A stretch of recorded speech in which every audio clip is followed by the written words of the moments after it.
নমস্কার, আশা করি আপনারা ভালো আছেন। আমার ভিডিওগুলো আপনাদের কেমন লাগছে জানাবেন। আজকে আমি পড়াশোনা নিয়ে কথা বলবো। বুদ্ধি হচ্ছে বড় জিনিস। বুদ্ধির থেকে বড় কিন্তু কিছুই নেই।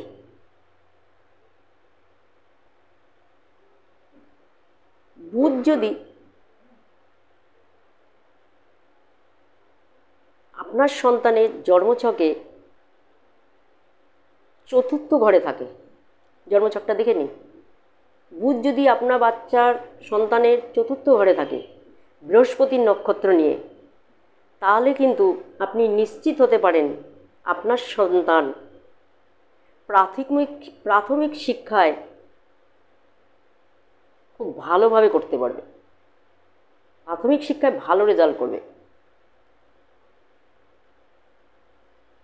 এই বুধ যদি আপনার সন্তানের জন্মছকে পঞ্চম ঘরে থাকে, তাহলে কিন্তু আপনার সন্তান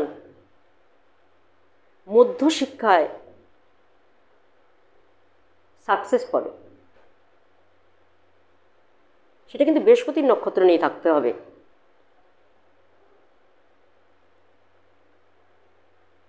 আবার এই বুধ যদি আপনার সন্তানের জন্মছকে 9 নম্বর ঘরে থাকে, তাহলে কিন্তু আপনার সন্তান উচ্চশিক্ষায় উন্নতি করবে। এই উচ্চশিক্ষায় উন্নতি করে অনেক দূর এগিয়ে যাবে।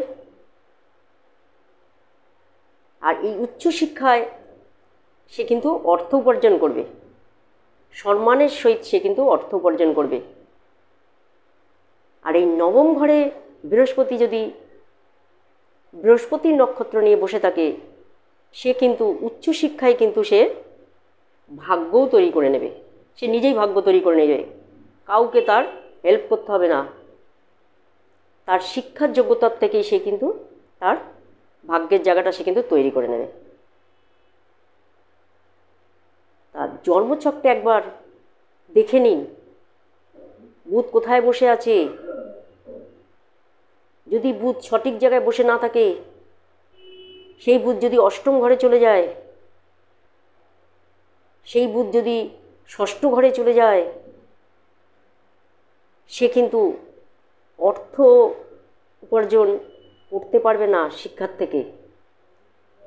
কিছুটা শিক্ষা অর্জন করেই কিন্তু তার পড়াশোনায় বাধা চলে আসবে।